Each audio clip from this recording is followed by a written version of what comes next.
Good morning, math buddies. Day 4 of doing our math vlog, and today we're gonna do some more SAT, PSAT practice, and then I'm gonna remind you about how to link your Khan Academy and College Board accounts so you can do that to get even more practice. So here we go. So we've got a couple of problems today. Oh, please ignore that there's a piece of my hair on that. The first two are going to be scientific notation problems, and then the third one you can tell has got some similar triangle stuff to it, so that would be from geometry. So first of all, these are both non-calculator and scientific notation problems. If you're a senior, you can also expect to see this type of problem on the AccuPlacer test that you'll take to place you into your college classes. Okay, let's take a look at number one. Number one says we've got 6.325 times 10 to what power is going to give us this number. So basically the question is, well, how many places do I need to move that decimal over? So this and this are a match.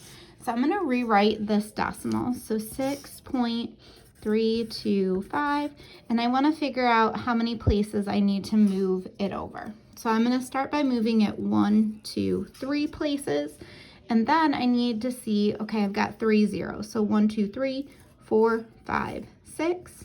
So I get those 3 zeros. So K must be 6 because I need to move over 6 spots to get the decimal to the right location. For the next one, I'm moving in the opposite direction. So remember, if you're making a number bigger, you need a positive exponent.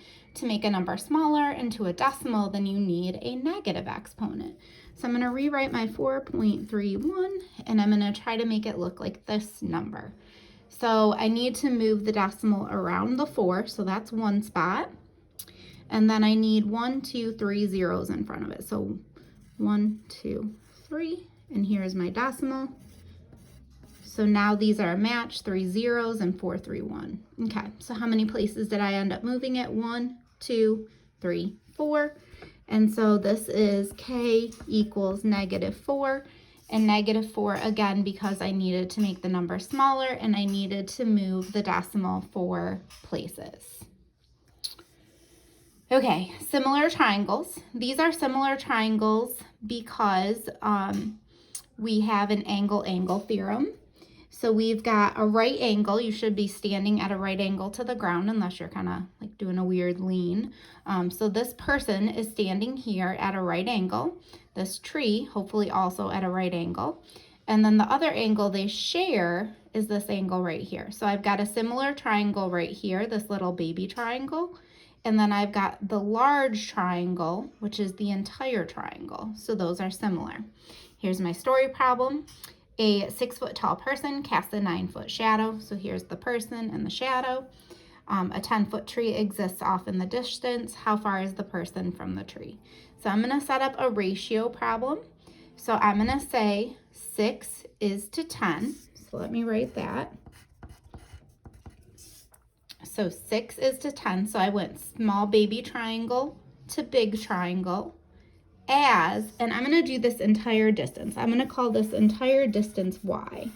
Sorry, I know you can't see it. There we go. I'm going to call this entire distance y. So I'm going to go small to big, and then I'm going to go small to big. So 9 is to y.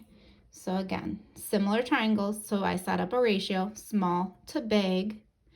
Small triangle is the 9. To big, the big is this entire y. So to go back and solve for x, which is what I'm trying to solve for, because I'm trying to solve for the distance from the person to the tree, when I go back to solve for x, I'm going to have to take my y and then subtract 9 away from it. Okay, here we go. So y times 6 is 6y, and 9 times 10 is 90. So I'm going to do some cross multiply and divide.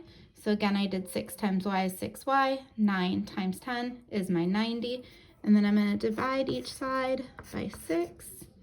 And so I've got 90 divided by 6, which gives me 15. So y equals 15, which is nice, but it's not my answer, although it might be one of the distractor answers on the test.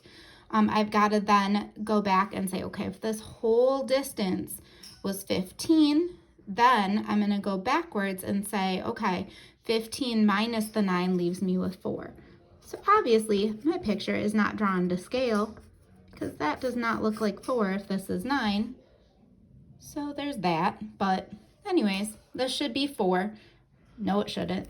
It should be 6. Because 4 and 9 do not add up to 15, but 6 and 9 do. Here we go.